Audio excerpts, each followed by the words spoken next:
Hoe Zeeuws is het Zeeuwse trekpaard?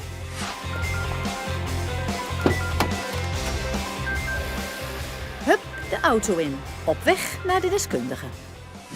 Ik ben trekpaardhouder in Tolen en ik heb 4 trekpaarden. En omdat het van vader op zoon gegaan is, mag ik wel zeggen dat ik er iets van weet. Oh, maar dan weet u natuurlijk ook wat het antwoord moet zijn op deze vraag. Rond 1890 is het vanuit België via Zeeuws-Vlaanderen verder Zeeland tegengekomen.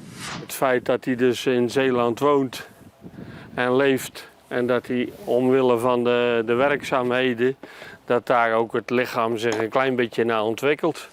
Als je op het land aan het werk bent, dan zul je vaak wat dikkere spieren krijgen omdat je veel kracht moet leveren. En als je over de weg loopt, dan krijg je vaak wat langere spieren omdat je dan wat snelheid moet leveren. Dus dat is gewoon de streek die vormt het paard. Goed om te weten, maar waarom hoort het bij het Zeeuws DNA?